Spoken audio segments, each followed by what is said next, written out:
Hello everybody and welcome to today's webinar. So great you will join us. There's lots of people coming in. There's about 45 people here, which is great. We're going to be talking about changing times. How is digital transforming the media industry? And that's been sponsored by Softwire. So thank you very much, Softwire. Just a few things to say, and then I'll introduce our chair, Daniel, and he'll introduce our panel. There'll be time for questions at the end, so please do put your questions into the chat as you go along, and we'll make sure we've got them ready for the panelists at the end of the discussion. For those that don't know me, I'm Justine Solomons. I run Bite the Book, which is a network that helps authors get published, educates everyone on technology, and connects our members with each other and other industries that can use their products and services. This is our final event of 2020. We've done 23 online events since lockdown. We'll be back on the 13th of January for a meditative meditation for writers. And then on the 21st of January, we've got agent tables that sold out, but we've got another one of those on the 24th of March. There's still tickets for that.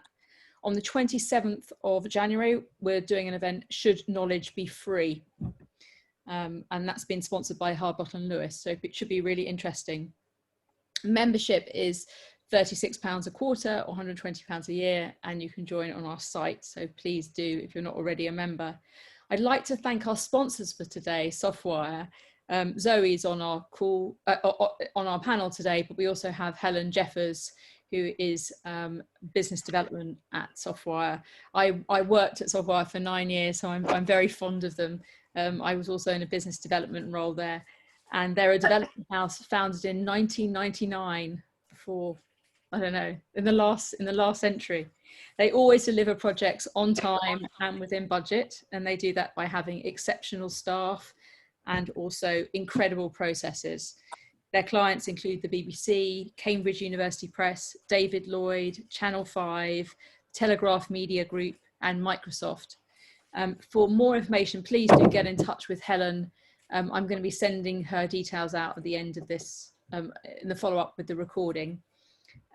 So thank you very much, Softwire, for sponsoring. You get a little round of applause from me. Now I'd like to introduce our chair, Daniel. Some of you will know Daniel, lots of you should know Daniel, as he's my husband, so he's been to lots of Bite the Book events over the years. But he's also, as well as being Mr. Bite the Book, he's also my business partner and runs our sister company, Bite Behaviour. Bite Behaviour runs exec education and leadership programs that help organisations thrive in a digital age. Before that, Daniel spent 22 years working in the media industry, with over half of that immersed in the world of digital, and 6 years at Google, where he set up Google Digital Academy. Daniel now spends his time working with business leaders on what he calls human-centric digital transformation. So when it comes to finding the right person to chair today, I could think of no one else but Daniel for us to talk about digital transformation in the media industry. So hand over to you now, thanks. Thank you, Justine. Thank you very much. Yes, well, I didn't really give you much for an option. It was about digital transformation in the media industry. I had to do it. And I'm delighted we've got such a great panel with us as well today. Got a diverse view of digital transformation. It's such a broad topic, and media is such a broad industry. So I'm delighted we've got a diverse panel to talk it through. So you don't want to hear from me. Justine told you who I am. So let me just introduce you to the panel, and then we can get them talking as well. So Justine mentioned Zoe. Zoe Cunningham is a director at Softwire. In fact, she's been at Softwire since the start of her career, I suppose, a digital native. And she told me that she made it her mission to try and take every role at Softwire. So she was a developer, she was a project manager, she was a consultant. She even rose to the heady heights of managing director, but is now sort of stepped back from MD to spend more time developing some of the tech for good initiatives that Softwire are doing. As well as just being amazing at her job, she's won over 10 awards for technology work, named one of Britain's 100 most influential people in Tech City. She was selected by the BBC as the brightest woman in Britain, or one of the brightest Britain. She even went with David Cameron to China with a trade delegation. On top of that, she's a 2010 World Ladies Backgammon Champion. Ladies, not just world champion. and is an experienced film and theatre actor and has written 3 books. Wow. Zoe has done a lot, and she's got a lot to share with us today. So Zoe, thank you for joining us today. We'll come to you in a minute, but let me then introduce Peter, who is actually a freelancer, but has been working at Channel 5 for the last year and a half, 2 years, which is a Softwire customer. Peter is a highly experienced, hands-on, agile digital project manager with more than 20 years experience. He's done a lot in the fintech, telecommunications and media industry, and has kind of a passion of working with clients to help them understand why they need to do digital transformation and why that's crucial to successful delivery. So since being at Channel 5, Peter has helped them migrate the whole of My5 to the Amazon Web Services, or AWS as it's known, and that's given them a scalable, robust platform to develop many, many more products. And in fact, they've registered another extra 1 million users since Peter has been working on this in the last 12 months, also reducing costs. So when it comes to the project management implementation of digital transformation, Peter has a lot to add here. Next along is the lovely Denise Turner. I say lovely because I've known Denise for many years. We worked together back in the day when Denise was Chief Strategy Officer of Havas Media. Denise is currently Insights Director of Newsworks, which is the industry body for the newspaper industry. And in her illustrious career of spanning nearly 30 years, she said, there's won lots of awards for research and for planning, and also developed, while at Havas, this philosophy that actually delivering real and tangible improvements for clients' businesses through insight, helping them quantify the return on investment and also show the value that media is delivering for them.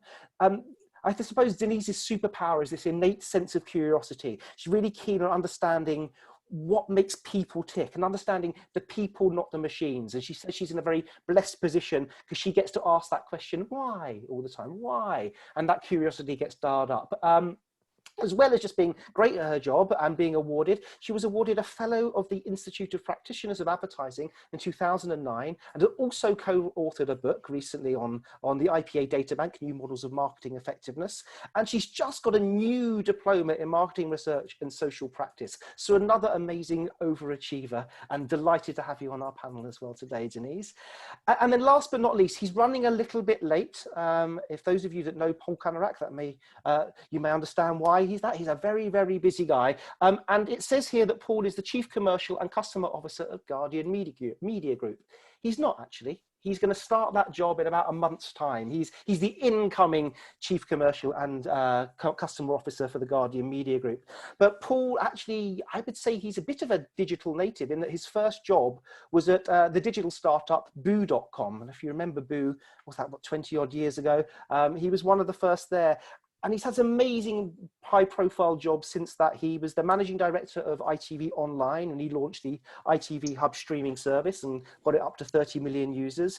And more recently, he was the managing director of the Wizarding World of Digital, which is that joint venture between Harry Potter and Warner's and J.K. Rowling. And he grew that fan club to 25 million members. So he knows a lot about direct to consumer, building clubs, and just the business end of digital. And he's got a huge job ahead of him trying to take that learning to the commercial and customer part of Guardian Media Group.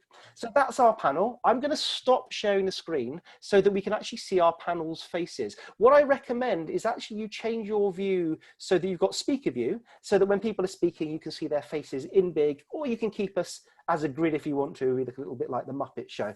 But what I'm going to do is I'm going to start off with a little question for everyone. And what I realized is digital transformation is an enormous topic. There are so many people that say they do it. In fact, I did a little LinkedIn search before today, and just on people's titles, I got 1.2 million results returned with digital transformation in the title.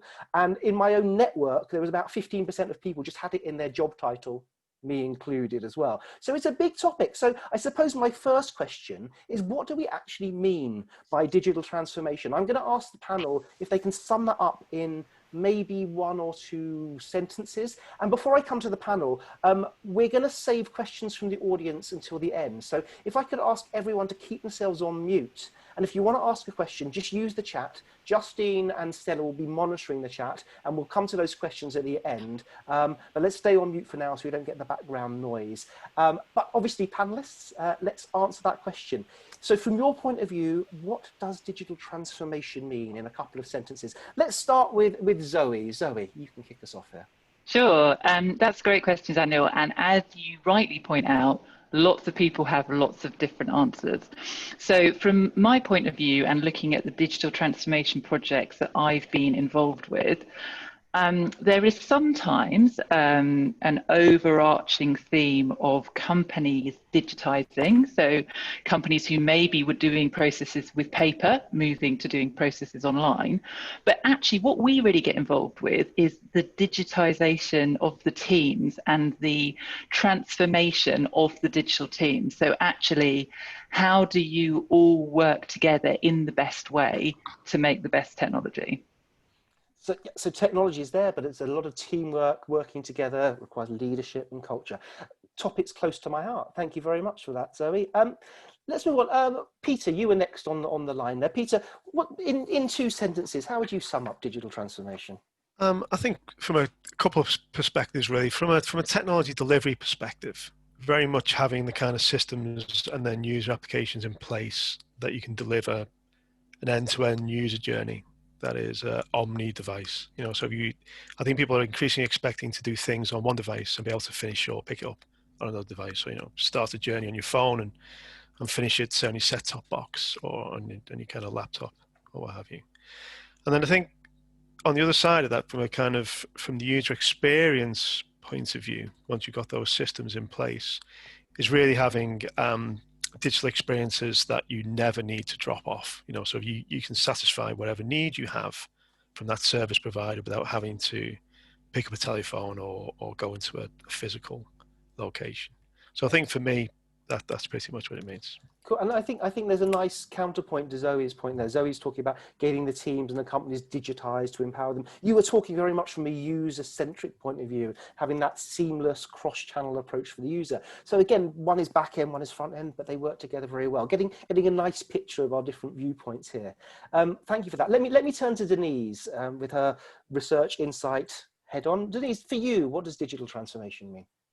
Well, for me, it's about applying digital technology to how we do things, not just as businesses. It's often applied in a business context, but I think from, how we as people operate our lives. And I was trying to think of a sort of a pithy example. And one of them is, like, years ago when my now teenage daughter was a baby, I decided I really needed to get fit and I didn't have much time. So I thought I need to do something where I can just do it from the front door. So I took up jogging. I mean, I'm not a natural runner, but I was thinking then, if at that point, 14 years ago, if I'd wanted to record, how many miles I'd run and how often I've been out and stuff, I probably would have had to write it down or put it on a spreadsheet. And I do love a good spreadsheet. But now technology allows me, and I've taken it up again during lockdown, and technology allows me to record it, so I can look and, am I getting a bit faster? Am I having to run more than I walk? So for me, it's that sort of technology enabled me to live my life in a way that sort of takes out some of that friction, and motivates me and spurs me on as well. Excellent. Oh, I like that. And that builds for me on Peter's. If Peter's thinking about the user journey, you're thinking actually from a humanist point of view, enabling life, improving it, and making you jog a little bit as well, which I like to hear. And Gordon, thank you for your addition there in the chat. It's really nice as well. I'm delighted to say that Paul has joined us. He might be called Cherry Freeman, if that's the account he's using. Paul, welcome. We're just in time for the first question. I've just asked the panel to see if they could sum up or define digital transformation from their point of view in a couple of sentences. So, Paul, let us know what you think. Thanks, Daniel. Apologies for being late, and also apologies for the identity crisis. I'm using my other half's computer, and if digital transformation could work out basically how I get my name on the right Zoom call, then that would be a great achievement. I would just perhaps I was going to echo some of those points, but maybe there's a different angle to take here. That digital transformation, perhaps we should be more focused on the end state. And the whole purpose of digital transformation without wanting to sound too meta, is to not need it anymore. And that we ultimately reach a state where we don't use words like digital and transformation anymore. Now, before everyone, my one point about that, for those of us who are in the industry of working in that area, we obviously want that to take its time. But ultimately, we will need to get to, we will inevitably end up in a state where, certainly on the consumer side of many industries, that technology versus technology isn't a differentiator. That really what we are talking about much more is content versus content and experience versus experience. And as you look across some of the industries I've been fortunate to work in, whether it's television or soon to be newspapers, but also movie studios, is that there obviously were great moments like, my film is in color, your film is in black and white. My television program is live, yours is pre-recorded. And we have to get to a stage where those are no longer, the technology is no longer the differentiation, and that we are talking about the product or the content versus product and content. And so hopefully digital transformation will mean that, it gets, it's not such an arms race to achieve that technology differentiation. It just becomes easier and inevitable that every business is digital. We don't talk about old and new. Every business is just businesses, and they're competing on the substance rather than the substance of things. I love that. I love that point of view. I was going to say it sounds controversial, but it's not. I mean, we've been talking about that in media for years, that digital media is just going to be media, but we still use the word. And I think that actually some of the things I say to my clients, digital transformation is neither digital nor transformation. In fact, it always feels like it's an ongoing transformation, feels like it has an end. Digital transformation seems like it's always ongoing, evolving, keeping up with the tech. And actually it's tech, maybe not digital. Tech is always driven that kind of change. I think in the media industry, tech has been a driver for change. People have always been resistant. If you think about the Gutenberg and the printing press, that was a technology that transformed the media industry. So I think actually let's think about technology and media. Let's move on to the second question. I'm gonna go to Denise with this one. The reason I'm going to go to Denise is because Paul, Zoe and Peter have always kind of been in digital, whereas Denise and I came from a world of TV and radio and press, and you still work in press, obviously. But I kind of think, what is the technology that has changed media and is still changing media? So potentially, yeah, where and in what ways are you seeing digital technology disrupting media? And I'm going to ask Denise that one first.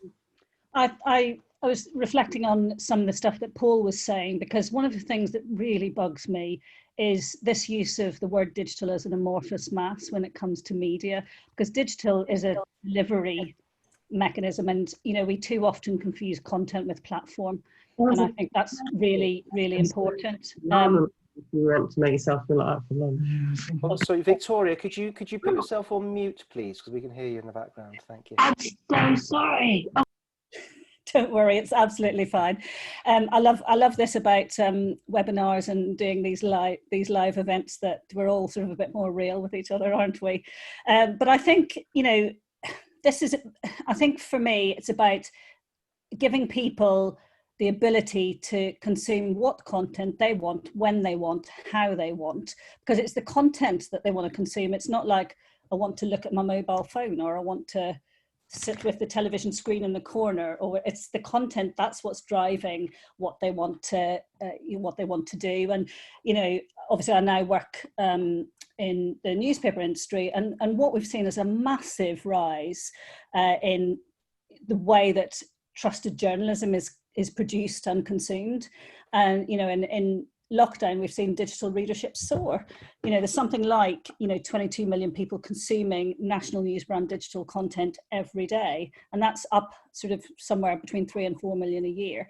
So it just allows people to access that content in a way that is really, really important for them. So I think people are valuing that even more, particularly since the pandemic. Yeah, great. And I kind of echo that as well. I feel that as an old school media person, reaching people with the right message at the right time was what we try to do. Digital has enabled that. And I feel that with newspapers, a lot of the readership has moved online. And there's also been things like Twitter going around there, which has become a great tool for good journalism and a a tool for lazy journalism as well, but it's changed things quite a lot. And what I noticed when I used to work at Newsworks back in the day was the commercial model got changed quite a lot by the way people were consuming it through new channels. So there's this kind of catalyst for change, the way people are, and then how we enable it. And Paul, I want to come to you because this is your challenge now to go and help The Guardian work out how to do that. But from early days, Boo.com, and then Fremantle, ITV, all the way through to Wizarding World, what changes have you seen that have been driven by technology in the media industry?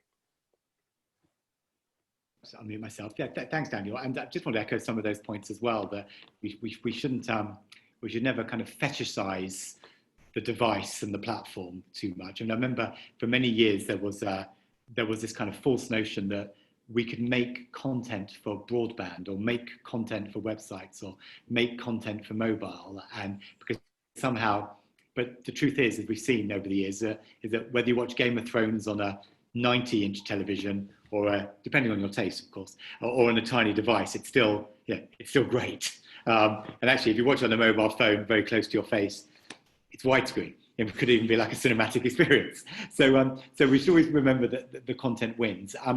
I think maybe just one anecdote or insight I had was the one danger of digital is that for many traditional businesses is that they feel that somehow they can become something they're not, or we can suddenly diversify into an entirely different industry.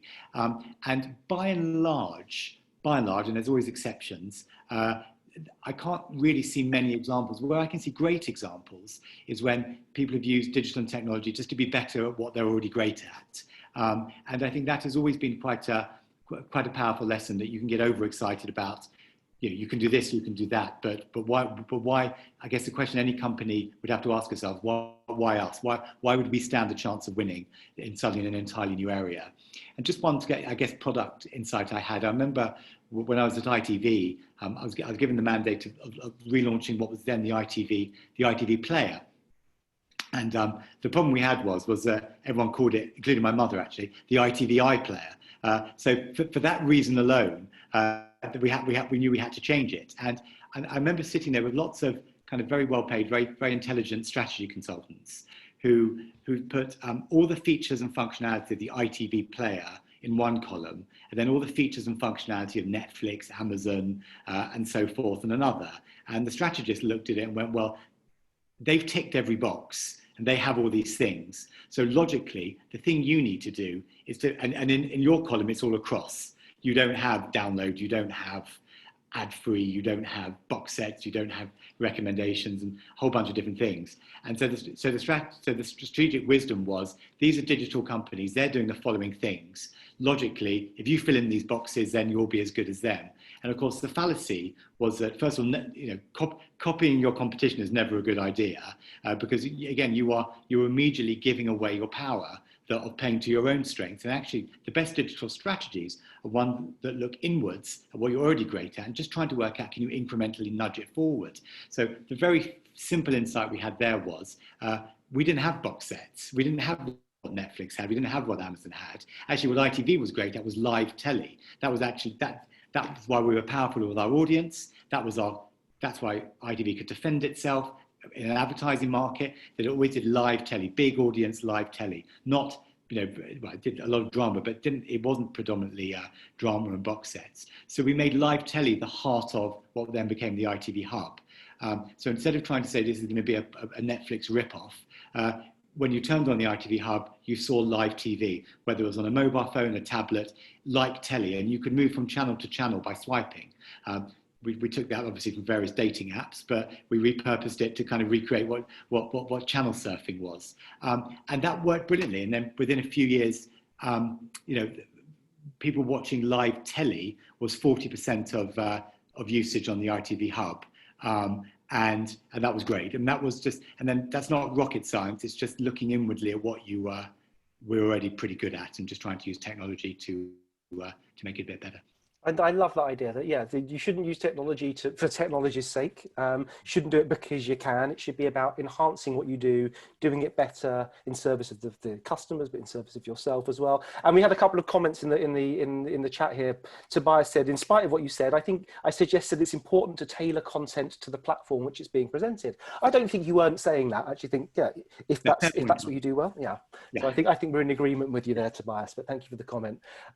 Great. So I want to ask Zoe this question next, because Zoe, you've kind of seen it from the other end. You've worked with the BBC, you've worked with Oxford, Cambridge Press, you work with Channel 5 now, lots of media clients. From your point of view, from a programming and software point of view, what have you seen the big changes or the big technologically driven changes that have happened over the last few years? Wow, well, just so many. So I started as a programmer 20 years ago, and obviously people had been programming since the 60s, so the industry was already quite well established by the time I joined. But the sophistication of what we were doing then compared to what people can do now, and the sophistication of, I suppose, end user interaction. So this was, as we kind of discussed, like the early days of the internet, and I think people really hadn't got their heads around the full scope of what could be done. And then I was actually having a chat about this today. What happened is that as the various digital technologies start to mature, our ability as software developers to engage with them becomes more and more complex. So if you look at the rise of the mobile phone and app development in particular, to start with, it was new and there was a lot of brush to get onto the platform. And then there was a lot of, oh, have you got an app? You need to get an app if you haven't got one, kind of as the next wave. And then as it matured, this is when we've now started to see really good apps with really deep functionality, because they can properly interact with the features of the phone, which have also developed, and people can have a much better experience. I don't know if anyone remembers like using early apps and how frustrating often it was that someone had taken a website and tried to make it a bit smaller and the buttons weren't in the right place and you couldn't see everything on the screen at once, and that's really developed. And another area is cloud technology, and we're now talking about, if you look at the start of cloud, and again, cloud is an evolution of putting things on a server, which has been around for a long time. But calling it the cloud was a very helpful step for how people thought about where their data is going. And the original strategy was to take what you had and put it into the cloud.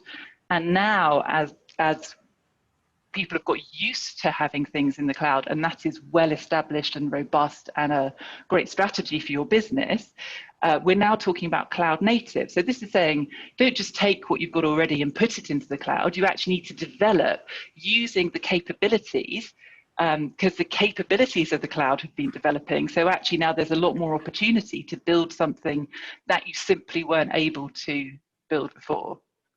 That makes sense. And I think there's quite a lot of conventional wisdom for all new technology there. There's an old adage that when people were first given cameras, they posed as if they were having their portrait taken. And then when they started getting film cameras, they started to basically just film plays. And someone realized you could cut, you could move. And as the usage of the technology develops, we get more complicated, more complex in how we do. And I think you've also touched on, as well as the cloud, a kind of a test and learn loop, which is really inherent to digital. You've got to get out there, do it, understand, iterate. And that test and learn comes in it. In fact, and we like the term cloud native. Thank you for that, Zoe. This is how. And I think I'm going to go on. Yeah, well, I was just going to say, to kind of elaborate on what you were just saying, that kind of brings me back to why it's about people and processes, right? Because the more complex something is to develop, the more coordination you need, the more people you need involved, and the more people you have involved, the more coordination and teamwork and communication skills between people you need to be able to do that successfully. Yeah, absolutely. And sometimes you're getting in people with new skills that you just don't understand as well. No one ever had a digital person in a media company before. They speak in bits and CPAs. No one gets that. And then you have to. So that's great.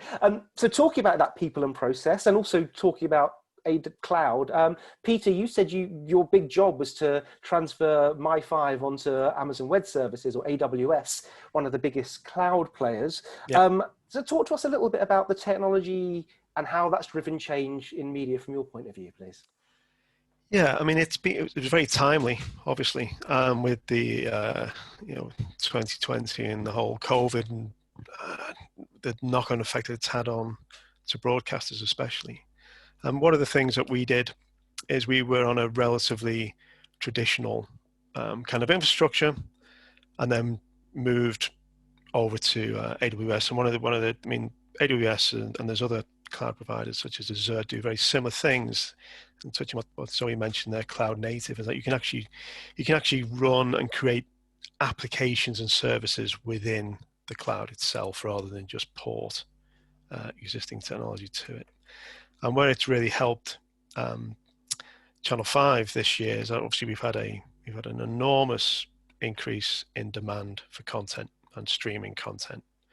But the advertising revenue that supports that has gone the opposite direction, obviously, because people aren't out spending money.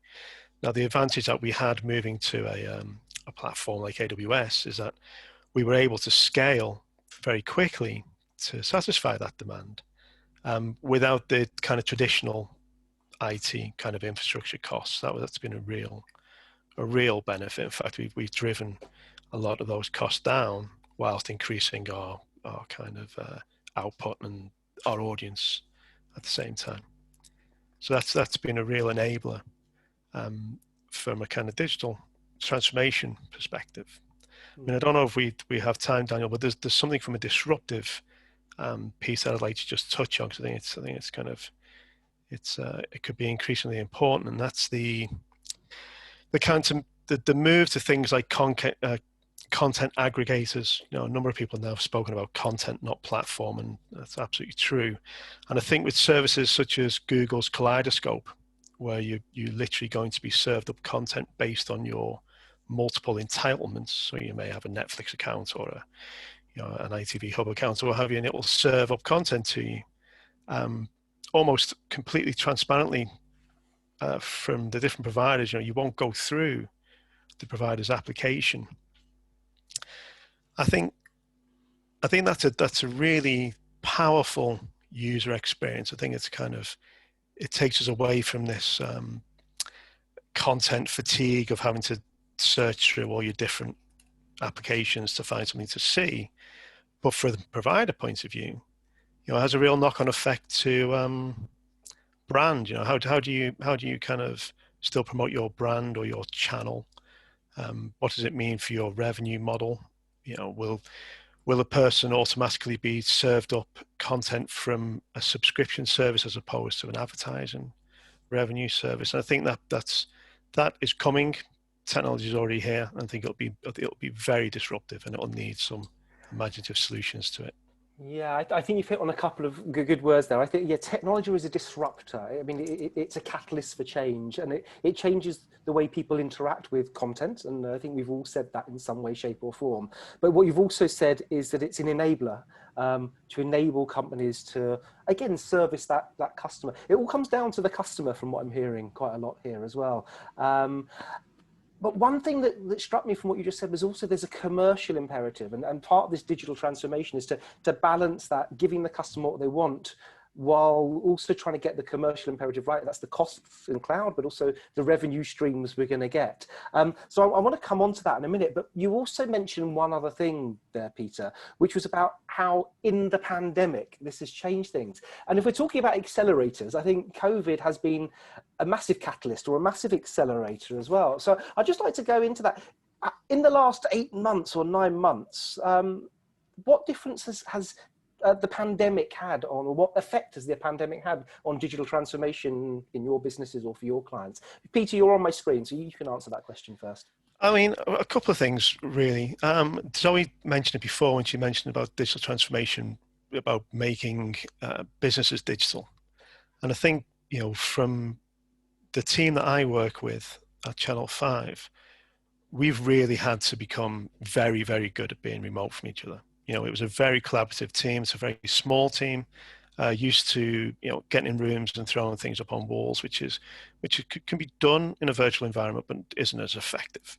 So people have had to really get very, very good at communication, very, very good at just managing their own time and other people's time, and not being on 9 hours of Zoom calls a day and what have you. And that's changed the way that we've worked. And it's what's been quite interesting is that we've actually broken into almost smaller groups to get things done, as opposed to larger, because it doesn't work very well from my perspective. So that's been a change, and I think that will continue post-pandemic, that people will be better at doing this, better at working kind of remotely, and because we've got all these tools that allow us to do it, right? We use lots and lots of digital tools to allow us to do it. So there's that part of things. But I think as well, as I've already mentioned, is that we have to be very, more than ever, commercially aware, because if the advertising revenue isn't there, but the demand is greater, how do you balance those things off? And some of the things that we've been doing to help do that is to make a lot of our digital product decisions based on the data. So looking at doing things like variance testing. So before we commit to a piece of development, we would A/B test. We would test different flavors of something in front of users to see which one's most successful before going in that direction. So I think just being a little more commercially aware as well. And I think there's lots of lessons we can learn for all businesses there about the way people are working. So you talked about agile, being an agile leader.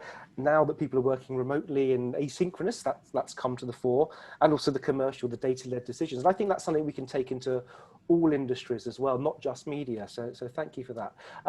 Denise, I'm going to ask you a little bit more about the media thing. I don't know what's going on at Newsworks in the newspaper. I get the Evening Standard delivered through my door now every day. How has the COVID pandemic accelerated or changed media consumption from your point of view? Well, I think one of the things I was sort of reflecting on as I was sort of preparing for this was that as people's lives have moved increasingly online, we are still physical beings. We're still human beings in a physical world. And I think what digital has done is facilitate the physical. So the rise in, home delivery, the rise in subscriptions. So it's not that people, are not reading a physical copy anymore. The digital is facilitating that, as well as the soaring nature of digital readership. So the two are coexisting quite nicely. And I think that digital bit is really facilitating, because people still crave, human contact. They still crave seeing other people. And some, there's still a lot of people who read a physical newspaper every day. I'm not saying that it's all about, it's not all about print or digital, it's how they work together. And actually people will consume news content across different platforms to suit them. And I think the other thing about what's happened, we've just done a big study called World Without News, which actually we started before the pandemic, and we went back to some of the respondents in the summer and did an update, and we found that 66% of people say that they value journalism more since the pandemic. And actually what was interesting was that goes up to 77% for under 35s. So they are feeling, and people want to know the why behind the what, and I think from in a world where people can get their news from anywhere, we need to really make sure that the role of news brands stands out, and it is really the why behind the what. And we find that people yes, they might come across news brand content on social media, but they feel they're not quite sure. They want to go and check it and double check it and corroborate it, or actually other content on social media, and then they check it with news brand content. And so we found that I think people want trusted journalism, and we have a little bit to thank Donald Trump for, in that we know about fake news now. And so I think that it sort of does, play to the role of trusted sources of news.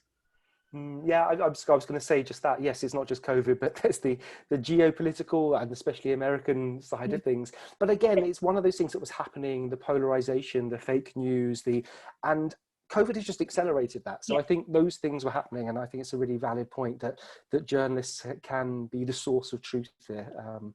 The liberal mainstream media, I'm supposed to call it, aren't I? Yeah, they're supposed to. So actually, Zoe, we talked a little bit about this before as well. You were saying how digital hasn't, when we met last week, you said that digital hadn't necessarily swept the board away and everything's now AI and VR, and there's still people who like the physical things. So let's see it from your point of view, Zoe. What are some of the sort of the catalysts of change that we've seen recently from the pandemic and other political things?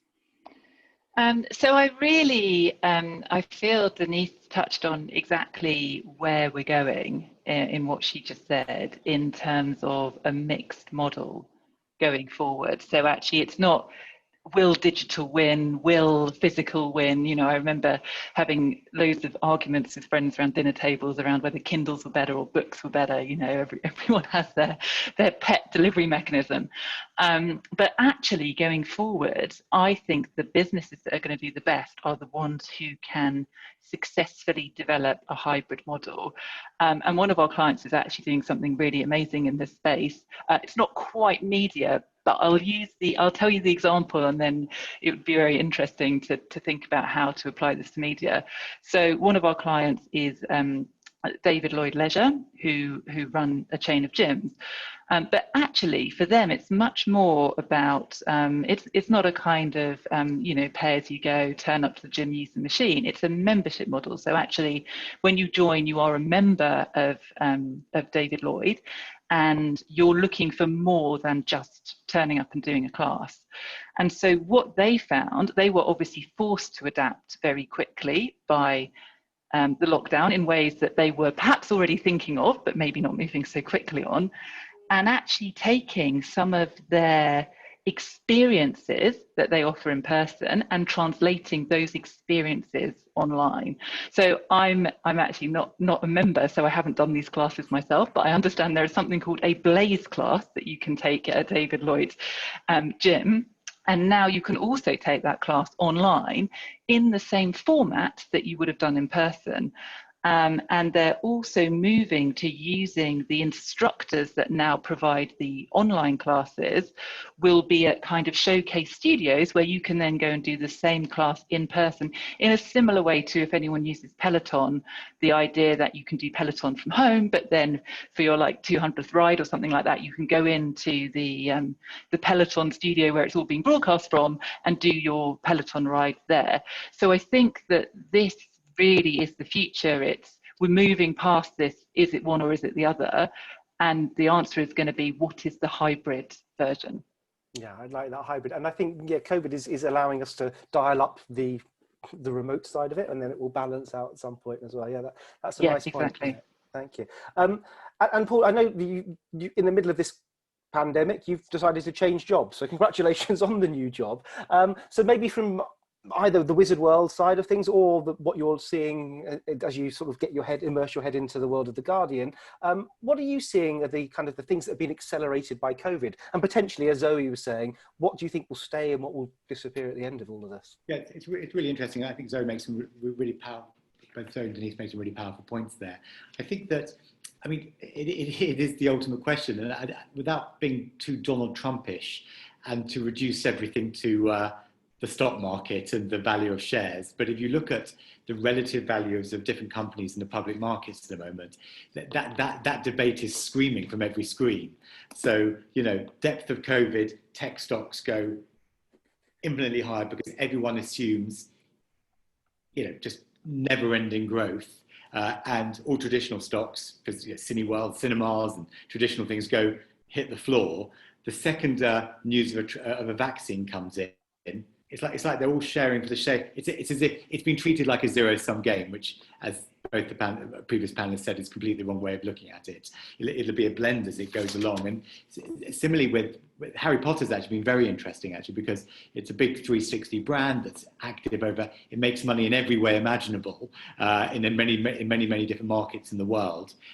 And, you know, the mix was, you know, theme parks, Universal theme park, the Warner Brothers visitor attraction in Watford, retail stores in Tokyo all down, but book sales up, traditional format, very, very up. We launched the online fan club in the middle of it, and 28 million people joined within 6 months, despite everything, also, despite everything also going on with J.K. Rowling and the various debates going on there at the same time as well. So big global brands, they'll see it, to make the point that within any business, it's going to be a mixed thing. And I think that, so I think seeing it as a zero-sum game is wrong. And I think that what probably many quote-unquote traditional or physical businesses have done over the last 6 months or 9 months, if they've really done a job of increasing brand loyalty, then they will get a bigger response when we come back into quote-unquote normal. So, for example, with Harry Potter, we got celebrities around the world to read a chapter of the book every week for free. When J.K. Rowling brought out her new book, The Ichabod, which is, we did something very unusual there. We made it available to the whole world, a new book available to the whole world for free for about 6 or 7 weeks on a website. And that hasn't stopped it being one of the biggest book launches of all time a few weeks ago, because it is not a zero-sum game, and people, and to someone's point earlier, people want to have it on their bookshelf, they want to read it to their children, not read it from a screen. So I think I think when we come to look back on this period, I think it's those brands who used it, those brands who are over-dependent on the physical, the real, those who used the last year to use digital to really, really increase loyalty. And those brands who are generous and nice and kind, I don't think that will be forgotten. I don't think it will be forgotten by many customers. Well, if it is a humanist thing, we're talking a lot of what we said about transformation is about the people in the company, but also customers. Yeah, hopefully being human about it will pay back the dividends. And Paul, when we spoke last week, you also mentioned this idea of like fandom building direct-to-consumer products, and it makes me think that's where we're going. I'm a big fan of Professor Scott Galloway. I don't know if any of you have ever read him, but he always thinks the big players are the ones, what he calls the ones that own the rails. So the Googles, the Disneys. It's very interesting because someone brought up the element of disaggregation or aggregation, however you look at it. So if you're being served by a personalized Amazon engine, why do you need, what is the role of channels? What is the role? Similarly, in the newspaper industry, there are a couple of exciting startups in the US that are taking columnists away from newspapers and giving them their own direct, Substack, I think it's called, a very, very hot one at the moment. And that really brings into question. And similarly with retail, you've got shampoo brands and makeup brands doing a couple of ads on Instagram, and suddenly they're up and away. And so I think that's across all industries, that question of, who did you rely on to bring you something? And probably that sense of quality and curation is probably the thing we're still all holding out for. Yeah. You have to believe that's true. And there'll be a mix between those people who want to super serve themselves, have the time to do that, and those who still enjoy having a curated and quality experience. And again, it probably won't. It's going to be a mix. Excellent. Thank you for that. And basically, you've hit on my final question, which was going to be about what the future media landscape looks like. There was a quote from Bill Gates who says, "We always overestimate the change that will occur within 2 years and underestimate the change that will occur within the next 10. So like, for example, when mobile first came out, we went, it's great, but it's not going to replace the computer. And then 10 years after the iPhone, everyone, oh God, we're all on mobile. Same with AR and VR. So, but I'm going to not ask that question to all of you because we got some lovely questions on the chat and I want to make sure we've got time for that. But on that future media landscape, I kind of heard it a bit from Zoe and heard it a bit from Paul there. So I just wanted to know whether Denise or Peter, so let's start with Denise, you had any views on the sort of the future landscape, what we're going to need to survive and that kind of thing. I think, and it just struck me as Paul was speaking, that there has got to be a balance between personalization and discovery, because serving people what they think they want, there might be stuff that they don't know that they want, and it's always that thing about, with when we're working in media planning, the technology, what do people think? You ask people in research, what do they think they want? And they're very bad at articulating it because they don't really know what they don't know that they have. So I think the future media landscape will need to have that balance between personalization and discovery. Thank you for that.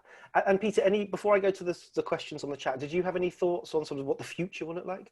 Yeah, just something quickly, which I'm very interested in, is really, given this kind of increasing reliance on data, decisions being made by data, content being driven by data, as opposed to always just curated. How do you do that ethically? How do you be the good person, the good guy, the good organization, but monetize that? Or do you simply be compliant, comply to whatever regulations? You're going to lose a competitive edge by being ethical. I think it's a big subject. Yeah, and we discussed the ethics of surveillance capitalism, as well as the ethics of supply chain, the ethics of well, everyone's probably seen what's it called, the social dilemma now, but the effect of dopamine receptors on kids' brains and adult brains. A lot of ethical issues out there as well. And I think, yeah, they need to be at the fore if we're going to have a healthy industry.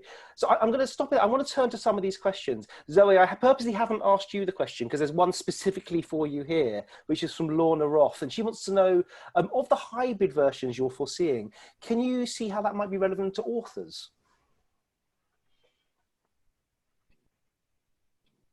Yes, I think the first thing for authors is make sure, and it's difficult as an author because you are forming very often, unless you're lucky enough to be able to self-publish your books and have entire control over the whole process, which I know not many authors do. But if you are going through an agent and a publisher and then through bookshops, you're obviously only able to control a limited amount of that. But I would say something that I would recommend you push for is making sure that your content, that obviously, as Paul said earlier, people want the content. They don't want the delivery mechanism, they want the content. So you obviously have created this very valuable content, and I would make sure that you are pushing that your content will be available in all the ways that people are now reading books and will go on reading books in the future. And I think that's very worth talking to whoever the next in your chain is, whether it's your agent or your publisher, to say, look, is my book available on audio for people to listen to if they can't physically read something? Is it available as an ebook? And just making sure that your book is getting out there as much as possible. Lovely, thank you very much for that, Zoe. I've got a question that keeps coming to the top of the list, and I'm getting on my back channel here as well. I've connected all over the place, and it's one from Renata, who said, for all the panelists, so I'm going to ask you all this: have you confronted resistance to digital transformation and attachment to traditional mediums and methods just for the sake of tradition? And if so, what are your strategies for dealing with this? Who wants to answer that one first? Give you some thinking time. I'm happy to go first because it's a massive big deal that happens all the time, and it's a human resistance to change that crops up whenever you want to change anything. And in my experience as a technologist trying to help organizations adopt change and do things better, that to do the things they want to do in the ways they want to do them, and coming up against this, it's extremely challenging to deal with. And so it is a kind of endeavor in its own right. And I think that really the key is acceptance that this is going to happen, and that you need to learn skills and techniques for dealing with people's resistance to change, and saying, well, actually, how are we trialing it first? Are we getting some sign off? Are we getting some sponsors at the top of the organization? It's a whole massive field of change management, and I think that you need to be well versed in that as well as simply in the technology. Yeah, and just a big plug for my own business, Bike Behaviour. That's what we do. I think education is an enormous part of transformation, and at a leadership level as well, helping people through the change as well. So Denise and Paul, I mean, we've only got a couple of minutes left, so I want to get some ideas from you here as well. So Paul, I can see your hands up. Come on. No, sorry, I was actually just signaling to someone, but but I've got an oven-ready one. Just very quickly. So yes, to your point, absolutely, change is you know, the leadership skill at the moment is many organizations have different tribes, commercial tribes, creative tribes, engineering tribes increasingly, and the leadership ability to, and they all speak very different languages and are provoked and respond to process information in very different ways. So it's how you break these problems down is really, you know, so big shout out to you, Daniel. It's the art, that is the art and science of it all. One very quick example I had, when we launched ITV Hub, we wanted to launch a subscription, we had an ad, we were sort of supported by advertising, but we wanted to launch an ad-free version of it. Most of our research showed the biggest rejectors of ITV were those people who didn't want to watch the ads. So, you know, hey bingo, let's create an ad-free version. I remember the sales team, who are very usually are the biggest defenders of something because they're the ones that still got quarterly targets. They're the ones that still need to hit their bonuses, especially if you're depending on your ownership structure. It's very difficult to stop doing something in order to do something new. I remember them saying, if we launch an ad-free service, the sky was going to fall on our heads. It would be the end of the world. We were saying to our audience that people didn't want ads and ads were bad. Cut a long story short, we asked them how many users would we need to have. So we use data basically. How many users would you need to have in order for it to affect our inventory? You'd need to have 1 million subscribers. We said, high class problem. Let's just get on with it and see what we get to. And long story short, we did, you know, we got up to about 500,000 quite quickly. And what we actually discovered, law of unintended consequences, was that people, the research showed afterwards that the audience then valued the ads more because there was a pay option next to it.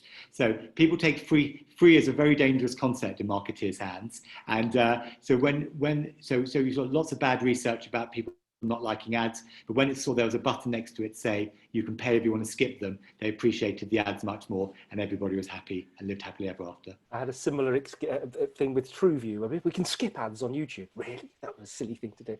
Denise, we've only got a minute left, and if people want to hang around for a bit longer, please do, but I'll give everyone carte blanche to leave in a minute. But Denise, of all the places where there's going to be traditional resistance, it's going to be newspapers. What have you seen in terms of traditional resistance to change, and how have you dealt with it? I am absolutely, you know, I'm absolutely amazed actually by the transformation I'm seeing in the 5 years that I've been at Newsworks in our publishers, because they are really adapting in different ways to a digital. It's not just a digital world, obviously, as we've said before, but they are, you know, I think sometimes the issue is in the structural ways that that commercial deals are, the way that things are traded and bought and stuff, and often I think, you know, and we've talked about this for years, but in agencies you can often have the print team and then there's a digital team, and never the twain shall meet. So I think one of the challenges is a structural one rather than necessarily people being anti it, because everybody lives a digital life these days most of the time. And I know there was a question on there about not old people, but people who weren't brought up with mobiles and PCs. Actually, I found entirely the opposite. You know, there were still people who don't, you know, do things digitally, but most do these days. So, yeah, I bought my dad an iPad just for his birthday, just before the pandemic, and he's great on it now, so loves it. We've just hit the 5 o'clock ding ding. I heard the bell. I'm having a wonderful conversation, but I want to be able to say to everyone, if they need to leave now, please do. But if people want to hang around and chat through some of these things, please do as well. But before we get on to some more questions, I really want to thank Paul, Denise, Zoe and Peter for spending their time with us and giving such insight. And I do invite you to stay, but I also recognise you've got other things you need to do if you need to leave as well. But so just before everyone does, a round of applause for everyone. Thank you. And Paul and Denise, I recommend you connect when you get into your new job, because I think there may be some things that Newsworks can help you with. If anyone wants to hang around for a few more questions, there's been some great ones. There was a lovely one from Jiru saying, I can't imagine a life without any technology, but what is the most damaging things that digital transformation has brought to the media industry? And what can we do to reduce the damage? I think that's a really interesting question. So if people need to leave, please do. If people want to stay on and shoot the breeze with me and Jiru, please do that as well. Any thoughts on the damage that digital transformation's done? Peter, you mentioned ethics earlier. Is there things there as well? Yeah, I think it's the lack of what would be the right word? Editorial control. You know, so we have a situation with the kind of rise of what used to be called Web 2, when non-technical authors all of a sudden could start to publish content onto the web. Obviously, it led to an awful lot of the disinformation that we see on mainly kind of social media. And it's very difficult, I think, for end users to be able to differentiate between something which is being well researched and checked and published against something which is just, not, and is it can be very kind of damaging. And we see lots of examples of that. The anti-vax movement, and obviously things in the COVID era as well. Yeah. And I think that goes to what Denise was mentioning earlier. People now wanting a proper source of truth, those kind of things as well. Justine has just appeared on the screen. Do we need to wrap up now? I think so. I mean, it's been absolutely fantastic. Thank you, Daniel. You were indeed the man for the job, and your panel have been brilliant. It's been a fantastic conversation, as evidenced by the fact we've got lots of questions coming up. But I think it's probably quite a few people are leaving now. So I'd like to say thank you to you and to the panelists, and of course to Softwire for sponsoring. So thank you so much, and everybody for your questions and taking part today. So I'm going to stop recording now.